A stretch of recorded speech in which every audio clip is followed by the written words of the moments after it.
So, kita juga akan mendengar juga sedianya tadi Bu Wilda, Direktur IGS akan langsung berbicara bersama kita untuk sharing ya, karena sharing is caring.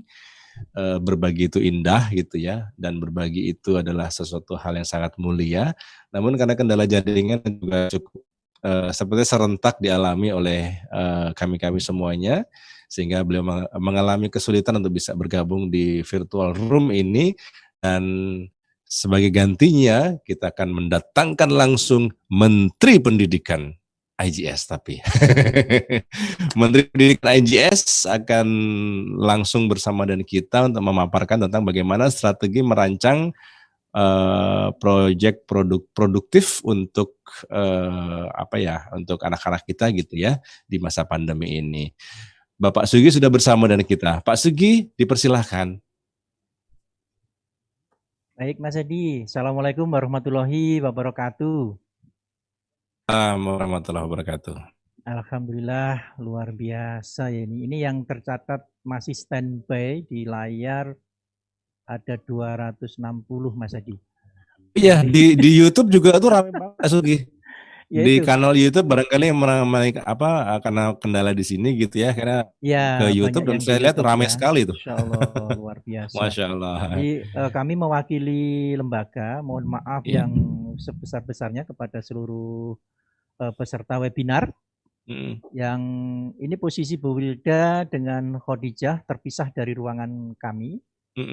Ternyata memang dengan berbagai cara telah kita upayakan karena jaringan hampir seluruh provider di Balikpapan drop gitu ya, sehingga tidak bisa berhasil masuk.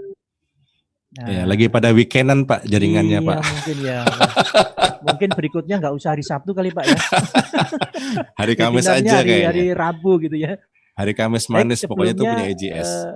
Mohon izin saya menggantikan Bu Wilda karena kebetulan laptop yang ini ya belum terkeluar dari Zoom, dan alhamdulillah saya perkenalkan diri, nama saya Sugianto, saya Kepala Litbang di Islamic Global School. Jadi bersama teman-teman bagaimana termasuk dengan Bu Wilda ya sebagai Direktur Sekolah merancang bagaimana mensiasati berbagai strategi mengajar dalam masa pandemi.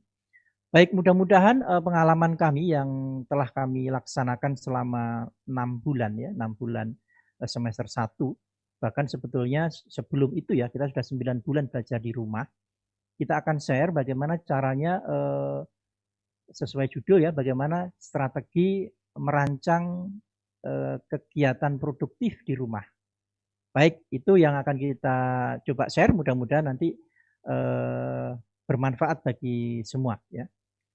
Baik, teman-teman peserta webinar, luar biasa hari ini, tantangan tapi tetap semangat gitu ya.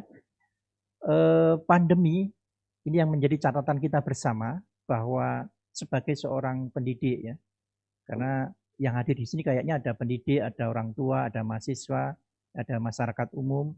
Nah, mudah-mudahan di sesi terakhir ini adalah bagaimana terutama untuk para guru dan orang tua itu men-setting kegiatan produktif di rumah di masa pandemi, tapi bagaimana cara mengkaitkan dengan materi-materi atau kurikulum yang sudah ditetapkan oleh Dinas Pendidikan. Ini, jadi kebanyakan kita kebingungan dengan kondisi seperti ini, tapi kita sebagai pendidik tidak boleh putus asa karena kondisi ini ya sudah seperti ini ya. Pandemi Covid ini sudah berjalan.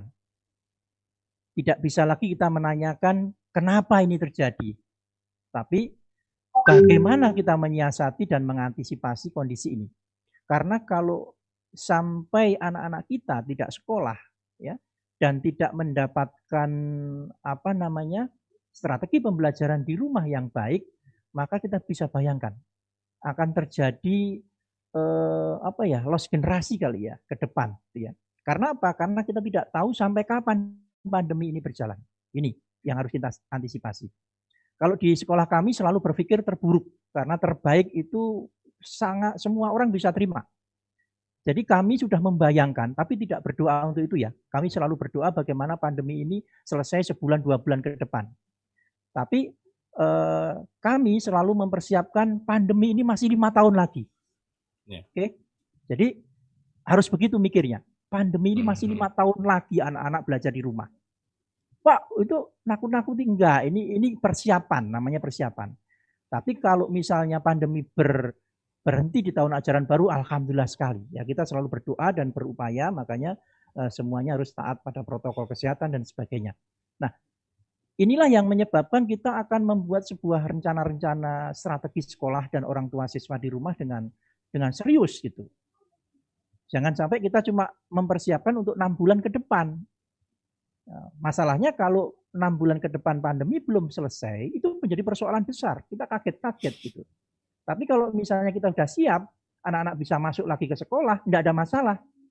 Maka ada ide-ide besar, karya-karya besar yang sudah kita buat di masa pandemi. Itu yang harus menjadi semangat kita. Jadi bukan berdoa pandemi supaya terus, tidak. Semua guru, orang tua, dan anak semuanya sudah stres. Itu. Tapi bagaimana membuat itu harus gandengan tangan antara orang tua, sekolah, dan pemerintah. Nah, ini nanti juga ada masukan untuk pemerintah. Oke, itu ya. Jadi pembelajaran berbasis proyek itu yang akan kita sampaikan, yaitu pembelajaran yang dikaitkan dengan sebuah proyek produktif tentunya ya, yang dilaksanakan oleh setiap siswa di rumah. Ya. Biasanya proyek-proyek selama ini kebanyakan dilakukan di sekolah, tapi ini dilakukan di rumah. Seperti apa gitu ya? Kemudian mengaitkan kompetensi dalam setiap materi pelajaran ke dalam proyek. Proyek yang diberikan kepada anak-anak. Nah, ini perlu sebuah pemahaman bersama, kadang-kadang juga perlu pelatihan juga ya tentunya gitu. Baik, lanjut. Jadi Bapak Ibu peserta webinar yang kami hormati, pembuatan proyek untuk siswa ya, proyek produktif di rumah itu sebetulnya tidak boleh juga ngawur-ngawur amat ya, maksudnya sembarangan gitu, asal dibuat ya. Tapi sebetulnya proyek-proyek produktif di rumah itu mudah-mudahan ya Bapak Ibu sudah membaca landasan pembelajaran pada kondisi khusus. Itu ada edaran menteri ya, ada edaran Mas Menteri Pendidikan Pak Karim ya. Itu ada landasannya. Jadi nggak usah khawatir Bapak Ibu bahwa proyek-proyek yang kita rencanakan itu menyalahi ketentuan Dinas Pendidikan ya dan Kebudayaan. Oke ya. Jadi kalau Bapak Ibu bisa lihat di Keputusan Menteri Pendidikan dan Kebudayaan nomor 719/P/2020 itu ada ya. Itu ya. Jadi kita lihat. Coba lanjut. Lanjut. Oke. Tujuan pelaksanaan kurikulum pada kondisi yang khusus itu ada di dalam SK Menteri tersebut. Jadi ya pelaksanaan kurikulum pada kondisi khusus bertujuan untuk memberikan fleksibilitas bagi satuan pendidikan. Ini yang perlu Bapak Ibu pegang. Karena ini ada ketentuannya. Jadi ada fleksibilitas. Ini yang kata-kata ini harus kita pegang. Ya, supaya kita nggak stres nih. Biasanya pelaksana pendidikan di sekolah stres. Kurikulumnya banyak, mana bisa habis. Ya, dengan kendala jaringan, dengan kendala ekonomi, macam-macam, akhirnya banyak sekolah yang tidak melakukan pembelajaran, baik daring maupun luring, tetapi bisa memunculkan nilai dalam rapot. Ini sangat memprihatinkan. Makanya kita harus betul-betul bagaimana mengatasi kondisi ini. Jadi fleksibilitas. Jadi tidak mesti kurikulum itu habis. Tidak mesti kurikulum itu diberikan persis seperti yang ada atau diberikan dari Diknas. Ini yang catatan kita ya. Karena apa? Ada klausulnya itu. Jadi nggak usah khawatir. Jadi kita membuat proyek-proyek yang inovatif. Oke, lanjut. Jadi kita diberi wewenang oleh Dinas Pendidikan dan Kebudayaan untuk melakukan penyederhanaan kurikulum secara mandiri. Ini isi dari SK Menteri itu ya Bapak Ibu ya. Jadi saya bukan mengarang untuk menuliskan ini, tetapi ini adalah isi dari SK itu. Jadi sekolah diberi hak untuk melakukan penyederhanaan kurikulum secara mandiri. Aktif yaitu pembelajaran yang mendorong keterlibatan penuh peserta didik dalam perkembangan belajarnya. Intinya itu ya. Jadi mempelajari bagaimana dirinya dapat belajar, merefleksikan pengalaman belajarnya, dan menanamkan pola pikir bertumbuh gitu. Nah, ini penting. Jadi kadang-kadang kita tidak mau membaca full, secara penuh atau memahami secara penuh edaran menteri itu. Padahal Menteri Pendidikan sudah memberikan keleluasaan kepada sekolah. Ya, cuman ini memang mungkin sosialisasinya belum merata kepada seluruh sekolah dan guru. Dan bahkan kadang-kadang belum merata kepada, mohon maaf nih, Dinas Pendidikan. Ya. Jadi SK Menterinya kita boleh meramu kurikulum, boleh mengkreasi proyek dan sebagainya, tetapi rapotnya minta sama ya dengan sebelum pandemi, nggak ketemu. Ya, nggak ketemu. Jadi harus ada cara penilaian dan model rapot yang mungkin sedikit berbeda di masa pandemi ini, karena setiap sekolah, setiap daerah itu menyesuaikan dengan kemampuan sekolah dan siswanya. Nah, kalau dikunci dengan ujian-ujian yang sama, maka para guru dan sekolah juga kebingungan membuat nilai. Karena ada sekolah-sekolah ya di Balikpapan aja masih banyak. Selama 6 bulan 1 semester penuh ya, itu tidak pernah sekalipun online. Gitu. Tapi nilainya bisa keluar semua loh. Gitu ya. Itu tuh persoalan. Jadi maksudnya itu kita akui sebagai sebuah kondisi yang luar biasa harus kita atasi bersama. Maka dengan seminar webinar ini kita harapkan ada semacam inspirasi, semacam motivasi bagaimana cara mengkombinasikan kondisi itu. Oke. Karakteristik proyek yang produktif itu seperti apa? Nah, ini ya Bapak Ibu ada 6 item yang terpenting dalam proyek yang disebut produktif. Yang pertama adalah aktivitasnya produktif, gitu ya. Bukan aktivitas yang konsumtif. Jangan sampai proyek bagaimana cara menghabiskan sisa tabungan selama pandemi, itu namanya proyeknya enggak produktif tapi konsumtif. Tapi bagaimana dibalik, gitu ya. Anak-anak itu memikirkan sesuatu yang produktif. Kemudian berpengaruh pada karakter anak. Yang kedua, proyek itu harus berpengaruh pada karakter anak. Kemudian yang ketiga, bernilai ekonomis.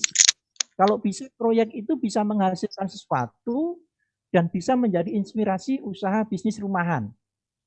Supaya apa dalam kondisi pandemi ini Bapak Ibu, sepertinya negara kita itu sudah melewati masa krisis. Ya, masa krisis. Ya.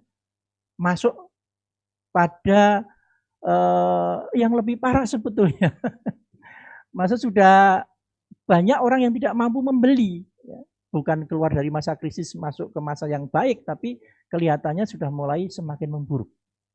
Nah, ini kegiatan-kegiatan yang bersifat ekonomis harus digalakkan untuk kegiatan di rumah, seperti yang disampaikan Pak Zul tadi, gitu ya. Kemudian menghasilkan life skill untuk anak-anak. Yang kelima, aktivitas dilakukan rutin, ya, tidak terputus-putus. Kemudian dapat dikaitkan dengan materi pelajaran, ini yang penting. Oke. Nah, bagaimana cara merancang proyek produktif? Nah, ini agak kayak materi pelajaran. Tapi saya sederhanakan ya. Bagaimana cara merancang proyek produktif? Oke, kita lihat ya bagaimana caranya, tahap-tahapnya sederhana, nanti Bapak Ibu bisa praktekkan ya. Oke, lanjut. Nah, seperti ini. Jadi yang pertama yang harus kita lakukan adalah menetapkan kompetensi yang akan dicapai berdasarkan kurikulum, ya kondisi khusus. Jadi Bapak Ibu yang sebagai profesi sebagai guru, coba dicek lagi kurikulum yang normal seperti apa. Kemudian kita akan pecah menjadi 2, yaitu kompetensi dasar atau kompetensi yang berkaitan yang hanya dengan pengetahuan, dan yang kedua pisahkan kompetensi yang berkaitan dengan aplikasi kehidupan.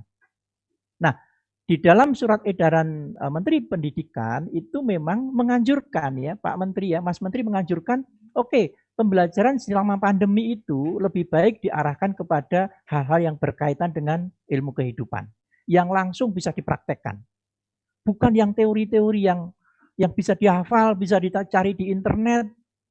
Sekarang itu kalau kita ujiannya sama dengan kondisi normal Bapak Ibu, sekarang kalau ujian sudah ada namanya grup WA ujian. Jadi yang ngerjakan anak yang pinter aja langsung di-share ke temannya, semuanya bisa kok. Jadi kalau kita masih pakai cara-cara lama ujian itu, tidak akan nyambung dengan kondisi pandemi ini. Jadi kita harus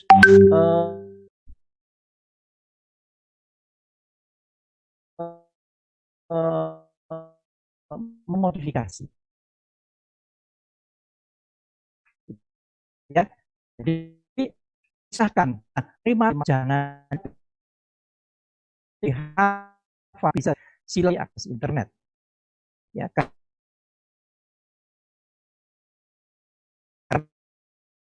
karena ini tidak mungkin dihasilkan. Kalau tidak nanti siswanya stres, orang tuanya stres, gurunya stres. Maka jangan heran kalau banyak Mas Hadi ya, banyak kasus-kasus kekerasan ya di dalam rumah tangga dan sebagainya ya. Ya. Itu karena apa? Karena stres. Sekarang boro-boro buat beli pulsa, beli makan susah.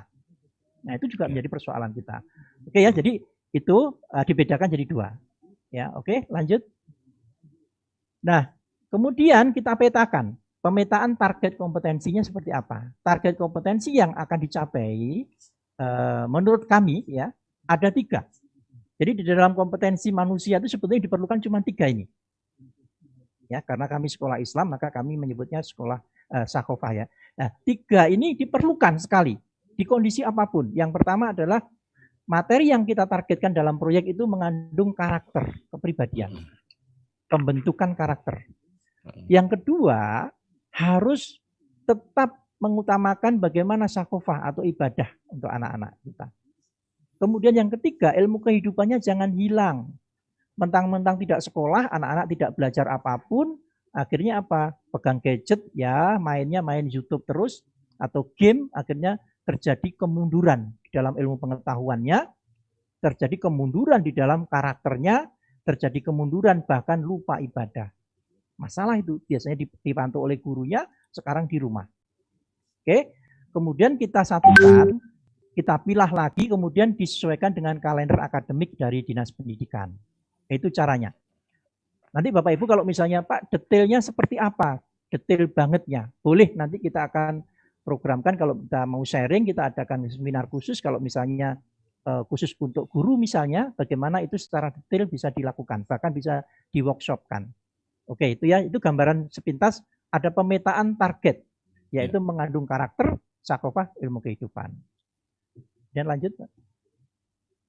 Nah, baik, ini contoh. Kenapa yang kita contohkan bule kamber, ya, budidaya lele, kangkung dalam ember, karena setelah kita amati, proyek ini mengandung bisa dikaitkan dengan 3 aspek tadi. Yang pertama adalah karakter. Tadi anak-anak sudah presentasikan. Ternyata dengan bule kamber, anak-anak memelihara proyek yang berkaitan dengan makhluk hidup, yaitu tanaman dan hewan, maka muncul sifat disiplin, tekun, teliti, ya, kreatif, problem solving. Ada masalah dia bisa cara ngatasinya kayak apa, gitu ya. Biasanya cuma beli lele, tapi sekarang memelihara lele, lelenya mati, solusinya bagaimana, gitu ya. Kemudian cinta lingkungan, tangguh karena tidak menyerah. Kemudian sakofah Islamnya ketauhidan, ya. Kalau yang mematikan dan menghidupkan itu ya hanya Allah, kita hanya berusaha. Jadi gurunya ngasihkan nilai-nilai ketauhidan. Bahwa yang membesarkan lele itu ya hanya Allah yang bisa, kita cuma ngasih makan. Kemudian ada yang mati, dikasih 25 tinggal hidup 2, ya sabar. Kalau berhasil, ya bersyukur, bukan sombong. Ya, muncul ikhlas, sayang pada makhluk Allah, yaitu hewan dan tumbuhan. Nah, inilah yang disebut dengan ilmu-ilmu sakofah Islam untuk mendasari karakter tadi. Kemudian, apakah bisa dikaitkan dengan akademik? Sangat bisa, Bapak Ibu. Jadi bisa dikaitkan dengan matematika, bahasa Indonesia, IPA, ya, atau sains, bahasa asing, entrepreneur, teknologi informasi, dan IPS. Dan ini bukan teori, kami sudah lakukan dan terapkan. Ya. Bahkan ini materi-materi yang dari Dignas, akademik ini terselesaikan dalam proyek. Oke, nanti kita akan lihat lebih jelas. Lanjut. Nah, kegiatan proyek seperti apa kok bisa terkait dengan karakter. Nah, tadi sudah para siswa kami sudah menjelaskan bagaimana ternyata ada tugas mengukur. Pak, SMP kok mengukur? Oke, memang ada poin-poin yang itu sudah lewat, yang itu di SC sudah diberikan. Tetapi adalah pembentukan karakter harus setiap minggu mengukur lelenya itu sebetulnya adalah untuk melatih kedisiplinannya, ya melatih ketekunannya, ketelitian dan sebagainya. Nah, ini kegiatan-kegiatan yang memang apa namanya dilakukan oleh anak-anak dan itu harus dipantau. Nanti lembar pantaunya kita contohkan. Ya. Jadi anak-anak itu dilatih untuk menjadi peneliti. Nah, peneliti itu biasanya karakternya seperti itu. Disiplin, tangguh, teliti, tanggung jawab dan sebagainya. Oke, ini contoh kegiatan yang berkarakter. Kenapa Bude Kamber yang kita pilih? Nanti ada proyek-proyek lain yang kita akan tunjukkan. Lanjut, Pak. Nah, Sakofa Islam misalnya tadi ya kita contohkan ada lele yang mati. Ini kasus-kasusnya anak-anak. Jadi setiap hari anak-anak mengecek tanaman dan lelenya, difoto, didokumentasi. Kalau ada kasus seperti ini dilaporkan ke gurunya. Kenapa seperti itu? Solusi yang sudah dilakukan apa? Gitu ya. Jadi guru nggak memberikan solusi, tetapi anak-anak suruh menganalisa kira-kira itu kejadiannya kenapa, kemudian cara mengatasi bagaimana. Nah, kalau sejak awal anak-anak terbiasa melakukan problem solving ini, insya Allah nanti kalau jadi pejabat, mengatasi masalah itu dengan menyelesaikan masalah. Bukan mengatasi masalah dengan menciptakan masalah baru. Ya, kenapa nggak terlatih sejak kecil? Apalagi masa pandemi. Udahlah, nggak usah ngapa-ngapain. Pandemi disalah-salahkan untuk menjadi alasan anak tidak belajar. Boleh makan tidur. Akhirnya apa? Obesitas. Gitu ya. Termasuk yang ngomong ini. Gitu. Ya, jadi sudah perutnya ke depan nih. Karena jarang ke sekolah ya. Itu Bapak Ibu ya. Jadi tetap bisa dilakukan kok. Gitu ya. Nanti caranya kayak apa nanti kita akan contohkan. Lanjut Pak. Nah ini bagaimana proyek itu dikaitkan dengan semua materi pelajaran. Ya, kita lanjut aja, kita lanjut. Oke, Pak Ari, lanjut. Oke, ini contoh Bapak Ibu ya. Ini contoh sekilas tentang bagaimana mengaitkan semua materi tadi, bidang studi ke dalam materi pembelajaran. Perlu kami sampaikan bahwa dalam pandemi ini, proyek-proyek ini, maka semua guru itu satu tim. Tidak boleh sendiri-sendiri. Nah ini nanti yang harus dikondisikan ya. Jadi penyelenggara sekolah terutama harus menjadi tim mengajar. Tidak boleh ngajar matematika sendiri, kemudian dan lain-lain. Akhirnya apa? Tugas anak menumpuk. Contoh, setelah kita petakan kurikulum tadi oleh guru, semua guru bidang kumpul. Maka semua guru memetakan KD-KD atau kompetensi yang akan dicapai, kemudian merumuskan apa yang mau dicapai. Ternyata keislaman dengan proyek itu dia bisa mengajarkan tentang kekuasaan Allah, rezeki, syukur, sabar ya atas musibah dan takdir dan lain-lain. Ternyata di IPA ya kami bisa mengaitkan tentang pertumbuhan makhluk hidup, fotosintesis, simbiosis, sistem pernapasan dan lain-lain. Ya, lelenya bisa dibedah sendiri kalau perlu. Ya, bagaimana anak bisa mengetahui organ tubuh lele misalnya. Bahasa Indonesia bagaimana dikaitkan puisi yang semula berjudul Keluargaku diganti puisi yang berjudul Lele dan Kangkung. Ya, bisa aja kan diganti. Yang penting kan anak bisa membuat puisi dan mengerti apa itu puisi. Kan di bahasa Indonesia ada materi itu. Misalnya diganti leleku sayang, kau kupelihara setiap hari. Mudah-mudahan kau menjadi besar dan bermanfaat bagi keluargaku. Apa salahnya? Kan proyeknya itu, lele. Kompetensi bahasa Indonesia adalah anak mampu membuat puisi dan ngerti puisi itu apa. Soal isinya puisi, tidak masalah. Karena proyeknya sedang melihara lele, diganti aja narasinya lele. Nah, contohnya seperti itu. Menulis laporan, yang biasanya laporan mungkin yang aneh-aneh, kita laporannya adalah tentang bagaimana dia memelihara lele dan kangkungnya. Kemudian mempresentasikan, berdiskusi dengan, itu kemampuan-kemampuan bahasa Indonesia. Misalnya matematika, pengukuran, himpunan, perkalian, pembagian, nilai ekonomis, dan lain-lain. IPS, ya, nilai ekonomi, permintaan dan penawaran, potensi pangan, macam-macam. bahasa Arab, tinggal diganti laporannya, presentasinya pakai bahasa Arab atau bahasa Inggris. Tapi seputar proyeknya. Sehingga apapun yang dilakukan anak itu sebetulnya untuk menambah pemahaman tentang proyeknya, tetapi terkait dengan materi lain. Nah, TIK komputer ternyata anak-anak bisa menyelesaikan desain-desain grafis ya, video-video dibuat oleh siswa sendiri dan sebagainya. Ya, termasuk prakarya. PKN aja bisa dikaitkan tentang kepedulian terhadap ketahanan pangan negara ini. Ya kan? Itu bisa dikaitkan. Ya. Pak, nggak sama persis nggak apa-apa. Ya namanya modifikasi. Ya. Oke. Ya, lanjut. Ya, waktunya tinggal sedikit. Nah, bagaimana mempersiapkan guru Bapak Ibu? Tadi ya, guru harus menjadi tim mengajar. Ya, waktunya pendek. Guru harus menjadi tim mengajar. Nggak boleh sendiri-sendiri. Oke ya, itu intinya. Kemudian mengkomunikasikan proyek kepada siswa dan orang tua. Anak dan orang tua harus paham tujuan proyek, cara mengerjakan proyek. Sehingga apa? Orang tua akan mendukung. Ya. Kemudian bisa dengan cara parenting, ya, informasi lewat WA boleh. Yang penting orang tua ngerti apa tujuan proyek itu dan cara mengerjakannya. Itu Bapak Ibu ya. Oke. Nah ini contoh cara memantau kegiatan proyek di rumah. Ya. Jadi apa yang akan didata? Ini data kangkung, data ikan lelenya, catatan harian, apa yang dialami, perasaannya, kejadiannya apa. Kalau lele mati ditulis perasaannya seperti apa. Sehingga anak-anak terbiasa menuliskan apa yang dialami. Kemudian dokumentasi tadi. Jadi dia memfoto kegiatan-kegiatannya. Ya, Pak nggak punya foto, ya sudahlah digambar. Kan gitu. Bisa, nggak harus difoto.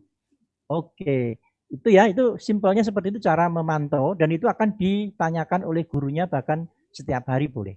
Ya. Lanjut. Kemudian ini sekilas ya. Jadi ternyata terbukti bahwa anak-anak kami betul-betul menjalankan itu dengan baik sampai produksi berbagai macam makanan dari kangkung ya. Kemudian bisa membuat abon. Ini abon setiap siswa harus memvideo kegiatannya dan dia sendiri yang masak. Dan alhamdulillah semuanya sudah bisa membuat abon lele dan membuat desainnya kemudian dilombakan. Nah itu akhirnya anak-anak terpikir bahwa, ini baru satu gini udah untung sekian. Maka ke depan ada yang lanjutkan menjadi usaha rumah tangga. Nah ini hasilnya ada bernilai ekonomis. Oke. Baik, ini juga hasil-hasil tadi itu ya Bapak Ibu. Nah, ini semua anak-anak menghasilkan berbagai macam masakan gitu ya. Tadi sudah dijelaskan oleh siswa kami. Oke ya, life skill-nya kemandirian, keterampilan memasak, nggak peduli laki-laki perempuan harus bisa masak. Alhamdulillah anak-anak SMP kelas 1 itu bisa melakukan. Apalagi yang untuk SMA ya, untuk mahasiswa harus jauh lebih bisa. Itu ya, jadi ternyata terbukti bisa kok gitu. Lanjut. Oke, siswa mampu membuat desain label lele, ini ada lombanya dan alhamdulillah materi TIK terselesaikan di dalam 1 semester. Lanjut, pengalaman kompetensi memasak, ini juga menghasilkan produk juga terjadi. Ya. Lanjut. Oke, itu materi sekilas tentang bagaimana sih sebetulnya merancang proyek strategis itu. Nah, siswa kami mulai dari TK sampai SMP semester 2 ini mengambil tema ketahanan pangan. Jadi mulai dari PAUD, playgroup, TKA, TKB, kelas 1 SD sampai kelas 6, dan SMP, semua proyek menanam tapi tanamannya beda-beda. Dengan mengkaitkan berbagai materi yang ada sesuai dengan temanya masing-masing. Itu Mas Edi yang bisa saya sampaikan. Baik. Mudah-mudahan bisa sedikit memberikan gambaran. Nanti boleh kalau misalnya ada mau diskusi dan sebagainya bisa kita lanjutkan baik di sesi ini atau di acara-acara yang lebih khusus tentunya Mas Edi. Banyak. Masya Allah, tabarakallah. Mudah-mudahan tidak terlalu cepat. Baik. Pak Sugi, Menteri Pendidikan IGS sudah menyampaikan pemaparan berkaitan dengan strategi kegiatan produktif di masa pandemi ya, yaitu dengan proyek Boleh Kamber ya. Untuk Bapak Ibu, teman-teman rekan-rekan pendidik yang lainnya yang tertarik untuk mengetahui lebih jauh, nanti memang bisa langsung berkorespondensi dengan teman-teman di SMP IGS Balikpapan ya. Dan ini juga sudah direkord statusnya dari awal sampai akhir tadi. Dan Pak Sugi ini luar biasa, pertanyaannya banyak banget Pak Sugi. Saking banyaknya saya bingung. Luar biasa. Saking banyaknya pertanyaan ini sampai Nanti dipilih nanti yang iya betul. Nanti Nanti kita ya pilah ya.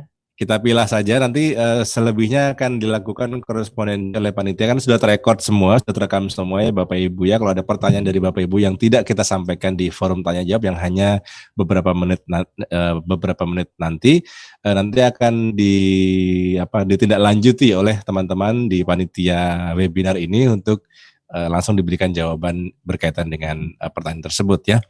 Pak Juli masih bersama dengan kita kah? Karena ini juga pertanyaan banyak sekali untuk Pak Juli nih. Pak Juli.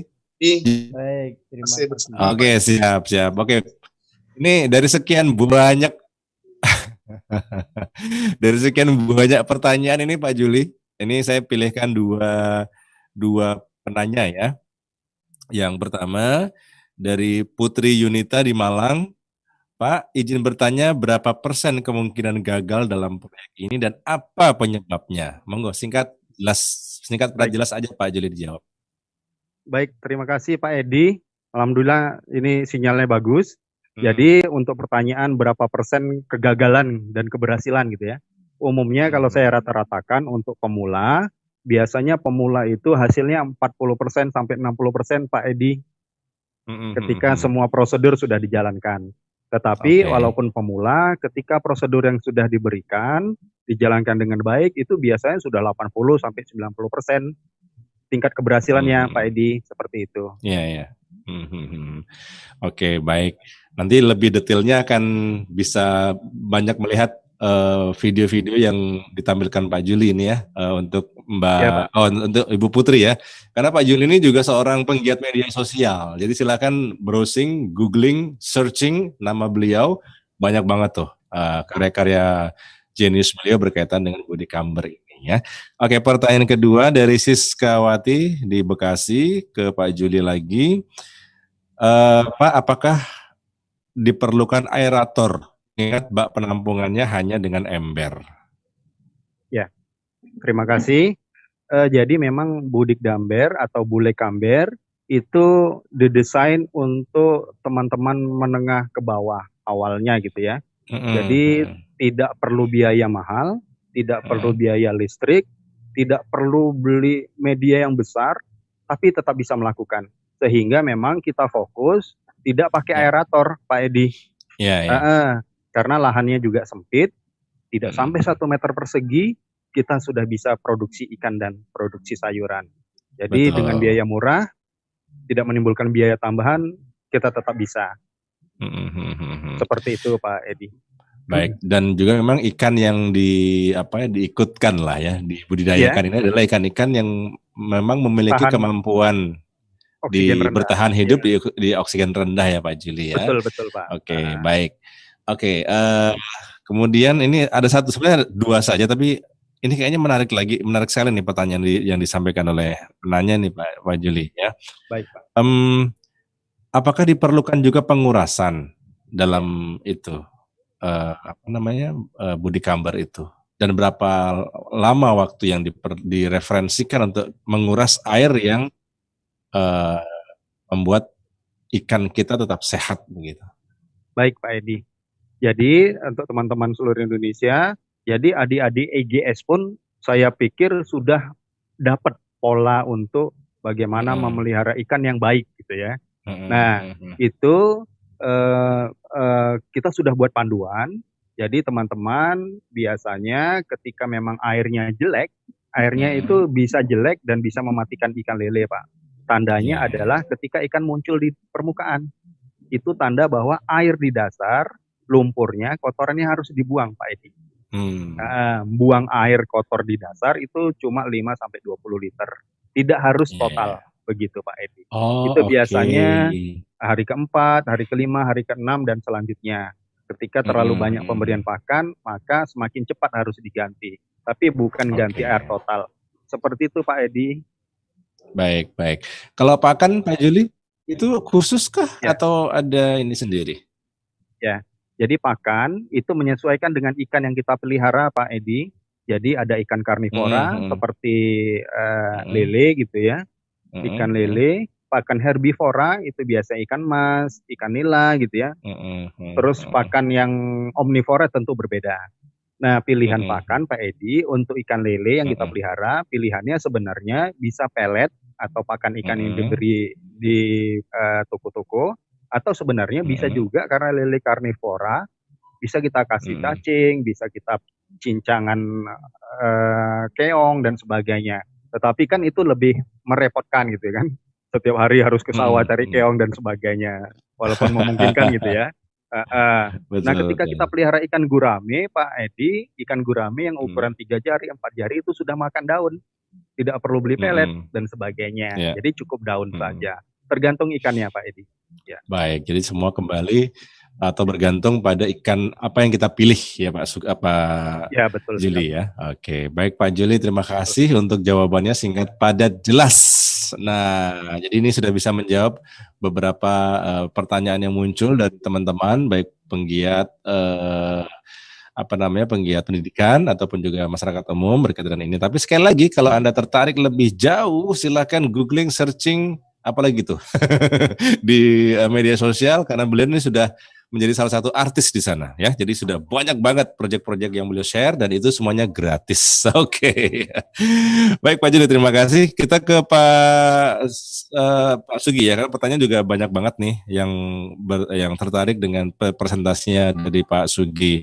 Yang pertama dari Widya Pranata, Pak Sugi dari Malang. Pak, mohon izin bertanya, kebetulan saya merupakan guru di SMA dan saya sudah mengikuti Budik Damber dan menerapkannya mulai 1 tahun yang lalu. Saya tertarik dan ingin menerapkan juga di sekolah sebagai bahan edukasi siswa sekaligus menghasilkan secara ekonomis.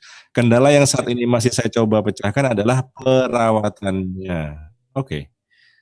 Perawatannya, mengingat di sekolah saya tidak bisa kontinu memantau Budik Damber tersebut dan khawatir jika menerapkan Bule Kamber atau Budik Damber skala besar akan mengalami kegagalan. Bagaimana Pak Sugi bisa menerapkannya di sekolah dan bagaimana cara pemeliharaannya? Oh, mungkin lebih ke pemantauan ya Pak Sugi ya. Monggo Pak Sugi. Oke. Baik Mas Edi. Jadi proyek yang kami maksud tadi yang kita sampaikan memang proyek untuk dijalankan di rumah. Oke. Jadi kami juga melakukan di sekolah juga ya.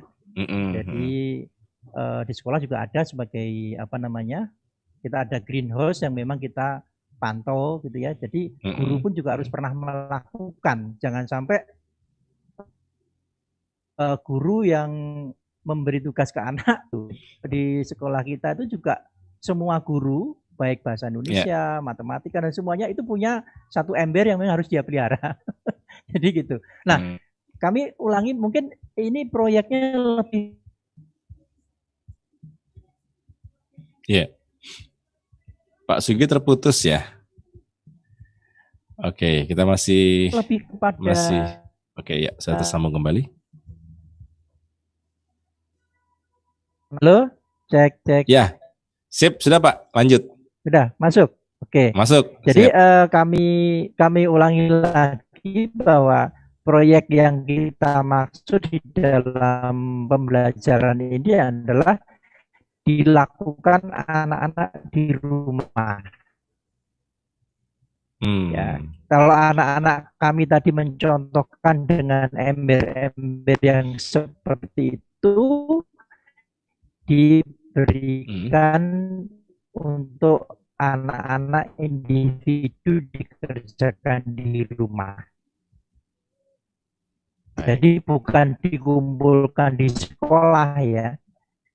Jadi anak-anak lah yang nanti akan merawat. Apalagi anak SMA luar biasa. SMA udah sangat bisa. Bahkan nanti dikumpulkan di sekolah gitu. Jadi intinya ini. Baik Pak Sugi.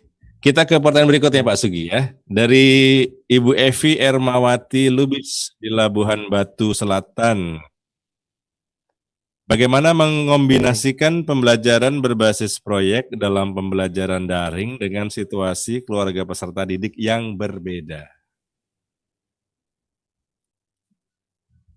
saya sampaikan tadi di awal bahwa kalau pemerintah itu menjalankan proyek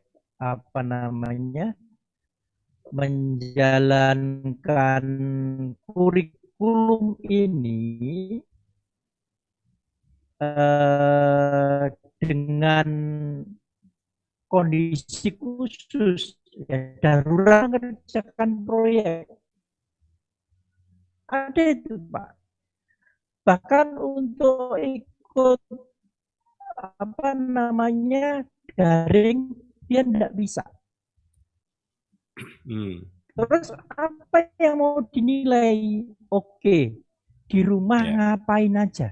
Ternyata anak itu membantu orang tuanya karena ekonominya terpuruk, dia membantu itu Pak Edi ya. Jadi teman-teman, karena kita masih terbungkus oleh itu kurikulum darurat adalah kalau 10 KD dijadikan cuma 5 KD, bukan hanya itu harusnya.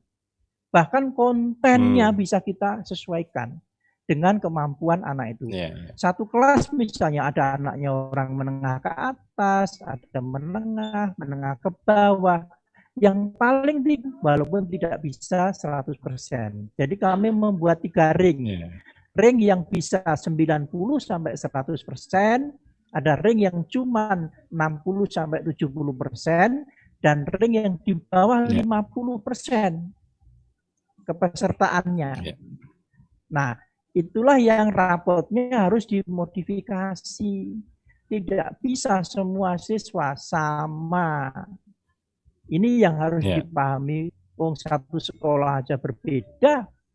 Akhirnya apa? Kalau dipaksakan nilainya harus sama, poinnya harus sama, maka mohon maaf, banyak nilai yang tiba-tiba muncul di rapot padahal tidak melakukan apapun.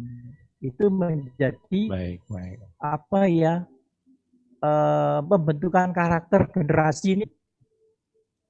Tapi dinasnya Pak maksa itu, ya dinasnya mohon maaf, saya suruh baca lagi SK menterinya, memahami dengan baik bagaimana ternyata boleh, tidak mesti memberi nilai dalam bentuk kualitatif. Kan itu yang harus dipahami bersama. Kalau enggak nanti. Baik. Ya, baik Pak Sugi, terima kasih untuk jawabannya yang sangat smart begitu ya.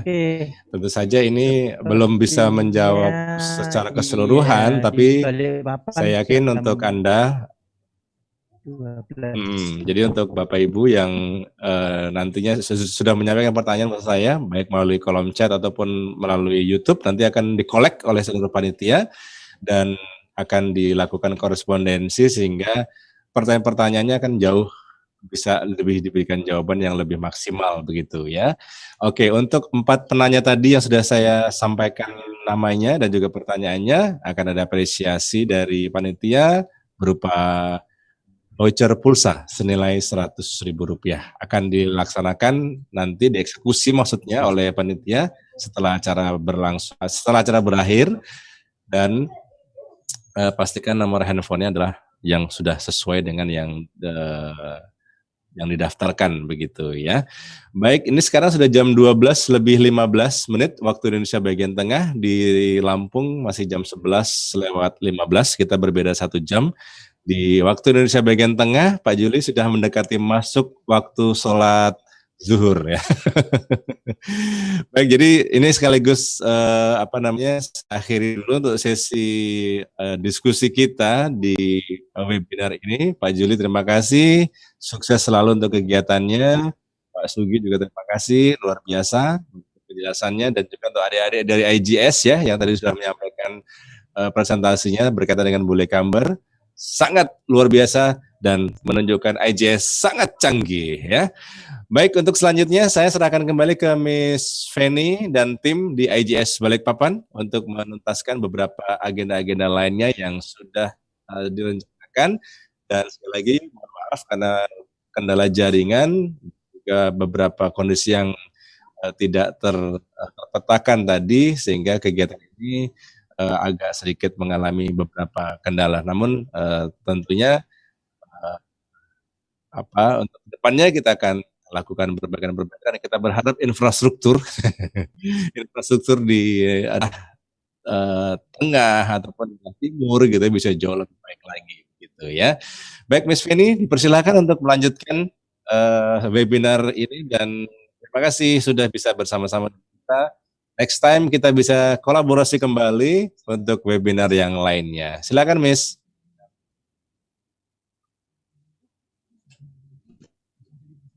Baik, terima kasih Mas.